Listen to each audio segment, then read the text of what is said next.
બિહારની રાજધાની પટનાથી 320 કિલોમીટર દૂર અરરિયા જિલ્લાના બડૌવા ગામનો નાનું એના મામાના ગામ રહિયાની છોકરી આરતી સાથે પ્રેમમાં પડે છે. બંને માત્ર ફોનથી વાતો કરતા હોય છે. એક પણ વખત મળ્યા ન હતા. 2 વર્ષ ફોન પર પ્રેમલાપ ચાલે છે. એ દરમિયાન આરતીના ઘરમાં બધાને ખબર પડી જાય છે. પણ બંને લગ્ન કરવા મક્કમ હોવાથી આરતીની ભાભી નીલા એની મદદ કરવા તૈયાર થાય છે. નીલા નાનુને લગ્નની વાત કરવા ઘરે બોલાવે છે. આનંદિત થઈ ગયેલો નાનુ 5મી જુલાઈ 2022ના રોજ રાત્રે 10:30 વાગ્યે આરતીના ઘરે રહિયા પહોંચે છે. પણ અંદર જતા જ જુદો ખેલ શરૂ થાય છે. આરતીના પિતા ધીરેન્દ્ર, ભાઈ રવિકાંત ઉપરાંત બીજા 5 જણા એને ઘેરી વળે છે અને બીજા રૂમમાં લઈ જાય છે.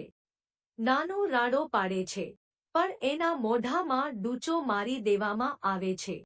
નાનોની રાડ બહાર તો નથી જતી, પણ રસોડામાં ચા બનાવી રહેલી આરતી સાંભળી જાય છે.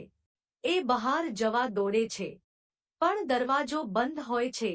તરત જ ભાભી નીલા અંદર આવે છે. અત્યાર સુધી મદદગાર લાગતી ભાભીનું રૂપ અચાનક બદલાઈ જાય છે. એ ગંદી ગાળો કાઢતા આરતીના વાળ પકડીને એને ફટકારે છે. આરતીની ચીસો દુપટ્ટાના ડૂચામાં ભરાઈને રહી જાય છે. હવે બંને રૂમમાં નફરતનો ભયંકર ખેલ શરૂ થાય છે.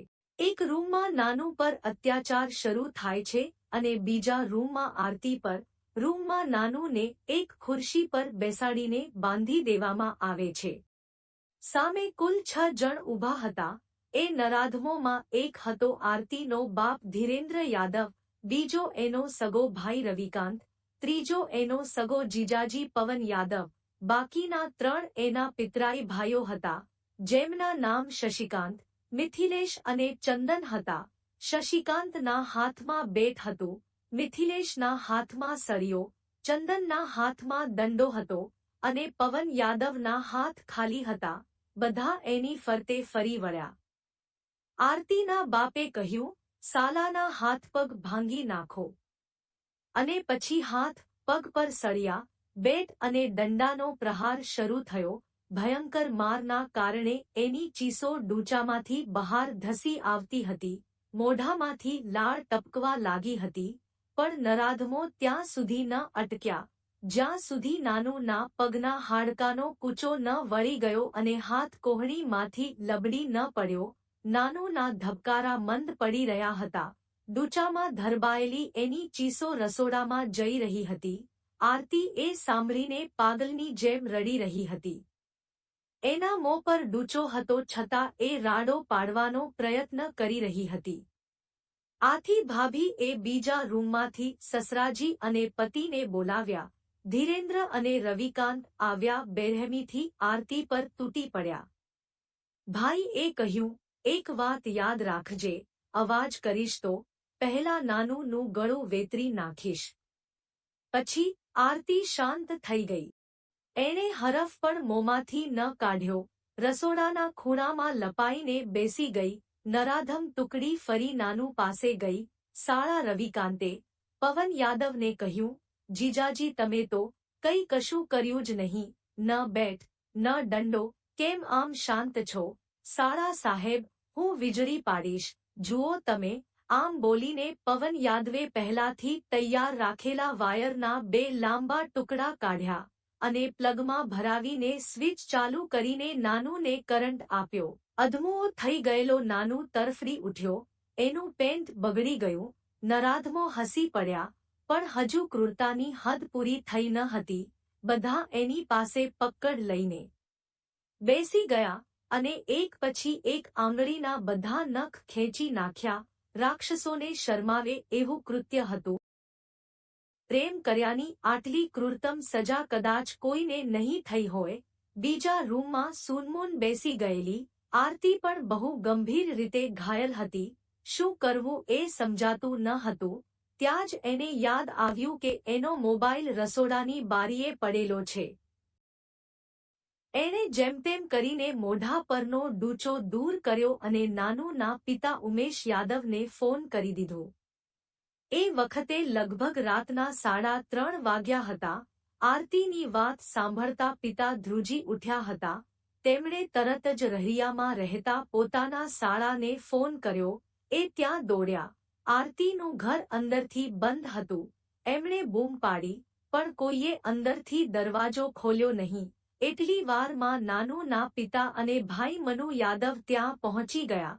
ઘરની અંદરથી અત્યાચારનો અને આરતીની ચીસોનો અવાજ આવી રહ્યો હતો. બહાર ઊભેલા ઉમેશ યાદવ, એમના સાળા અને ભાઈને લાગ્યું કે આ દબંગ લોકો એમ દરવાજો નહીં ખોલે. આથી તેમણે તરત જ બડૌવા ગામમાં ફોન કરીને લોકોને બોલાવી લીધા. બડૌવા ગામનું ટોળું રહિયા આવી પહોંચ્યું. આખું ગામ ભેગું થઈ ગયું. હવે એ લોકોને લાગ્યું કે મામલો ગંભીર બની ગયો છે, એટલે પાછલા દરવાજાથી 6 નરાધમો, આરતીની ભાભી નીલી, આરતીની માં, એ બધાય ભાગી ગયા. નાનુના પિતા, ભાઈ, મામા અને બીજા લોકો દરવાજો તોડીને અંદર દાખલ થયા. રૂમનું દ્રશ્ય સૌના કાળજા કંપાવી ગયું. નાનુના હાથના પંજા લોહી લુહાણ હતા. આંગળામાંથી ખેંચી કઢાયેલા નખ ચોતરફ પડ્યા હતા. એના હાથ પગના કૂચો થઈ ગયો હતો. વીજળીનો એક તાર ગળા પાસે ચોંટાડેલો હતો. એ તરફડીને બેવડ વળી ગયો હતો. એનું શરીર કાળું પડી ગયું હતું અને ડોળામાંથી લોહી નીકળી ગયું હતું. એ મરી ગયો હતો. નાનુના પિતા અને ભાઈએ આક્રદ કરી મૂક્યું. આખરે રસોડામાં પુરાયેલી આરતીને પણ બહાર કાઢવામાં આવી. નાનુની લાશ જોઈને એ પણ છૂટા મોંએ રડી પડી. તરત જ પોલીસને જાણ કરી લાશને પોસ્ટમોર્ટમ માટે લઈ જવામાં આવી. આરતી નાનુના પિતાને વળગીને રડી પડતા બોલી, હું હવે એક પળ પણ અહીં નહીં રહું. મને સાથે લઈ જા. હું ગવાહી આપીશ કે મારા પ્રેમીને, મારા નાનુને, મારા બાપ, ભાઈ અને ભાભીએ કેવી રીતે માર્યો છે. આમ આરતી નાનુના પરિવાર સાથે હોસ્પિટલ પહોંચી ગઈ. પોસ્ટમોર્ટમ બાદ નાનુની લાશ તેના પરિવારને સોંપી દેવામાં આવી. અગ્નિસંસ્કાર વખતે આરતી પાગલની જેમ ચિતા તરફ દોડી. એ બોલી રહી હતી કે મને મરી જવા દો, મારા લીધે મારો નાનુ ચાલ્યો ગયો. મને પણ હવે એની સાથે ચિતામાં બળી જવા દો. એ કોઈ રીતે રોકાતી નહોતી. ત્યાં ઉપસ્થિત સૌની આંખો વરસી રહી હતી. આખરે નાનુના પિતા એ આરતીને ગળે લગાડીને કહ્યું, બેટા, તારે હવે અમારા માટે જીવવાનું છે. તું હવે મારી દીકરી નહીં, દીકરો બનીને રહેજે. તું જ મારો નાનુ. મોતના તાંડવ વચ્ચે લાગણી વહી રહી હતી અને લોકો એ આક્રદ કરી મૂક્યું. માંડ માંડ આરતી માની. અગ્નિસંસ્કાર પછી નાનુના પિતા એને પોતાના ઘરે લઈ ગયા. પોલીસ તપાસમાં આરતીએ પોતાના પિતા ધીરેન્દ્ર, ભાઈ રવિકાંત, જીજાજી પવન યાદવ, પિતરાઈ ભાઈઓ મિથિલેશ, શશિકાંત અને ચંદનના નામ લખાવ્યા. સાથે સાથે એ પણ કહ્યું કે મારી ભાભી નીલાએ જ આ બધું કાવતરું ઘડ્યું હતું. નાનુને ભોળવીને એણે જ ઘરે બોલાવ્યો હતો અને મારી નાખ્યો.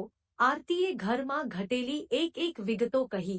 સાંભળીને પોલીસના પણ રૂવાડા ઊભા થઈ ગયા અને એ લોકો ગુનેગારને શોધવા મેદાને પડ્યા. નાનુના બેસણામાં સ્થાનિક નેતાઓ આવ્યા. બધા એ ન્યાયની બાહેધરી આપી. આખરે થોડા દિવસોમાં આરતીના પિતા ધીરેન્દ્ર અને ભાઈ રવિકાંતને ઝડપી લેવામાં આવ્યા. બાકીના ભૂગર્ભમાં ઉતરી ગયા હતા. એની પણ શોધખોળ ચાલી. હચમચાવી દે તેવી વાત એ હતી કે નાનુને આરતી એક પણ વાર રૂબરૂ મળી નહોતી. એને સ્પર્શ સુદ્ધા નહોતો કર્યો. માત્ર દૂરથી 1-2 વાર જોયો હતો અને એની વિધવા થઈને એ રહી. ઉમેશ યાદવે પણ હિંમતથી આરતીને પોતાના ઘરે રાખી. પણ સમય જતાં લોકો વાતો કરવા લાગ્યા કે કુંવારી છોકરીને ઉમેશ યાદવ કઈ રીતે પોતાના ઘરે રાખી શકે. કાયદાકીય રીતે પણ આ ખોટું હતું. આરતી પાસે હવે ક્યાંય જવાનો આરો નહોતો. વગર લગ્નની વિધવા તરીકે સમાજ તેને સ્વીકારતો નહોતો. આખરે ઉમેશ યાદવે એને વિનંતી કરી કે એ પોતાના નાના દીકરા મનુ સાથે લગ્ન કરી લે. આરતીએ આનાકાની કરી, પણ સમાજ, જીવન અને બીજી અનેક બાબતોને એ જરૂરી હતું. આથી આરતીએ પછી નાના ભાઈ મનુ સાથે લગ્ન કરી લીધા. નાનુની યાદ હજુ આરતીને જ નહીં મનુને પણ સતાવી રહી છે. આખા વિસ્તારમાં મોહબ્બત અને નફરતની આ કહાની યાદ કરીને આજે લોકોની આંખો ભીની થઈ જાય છે.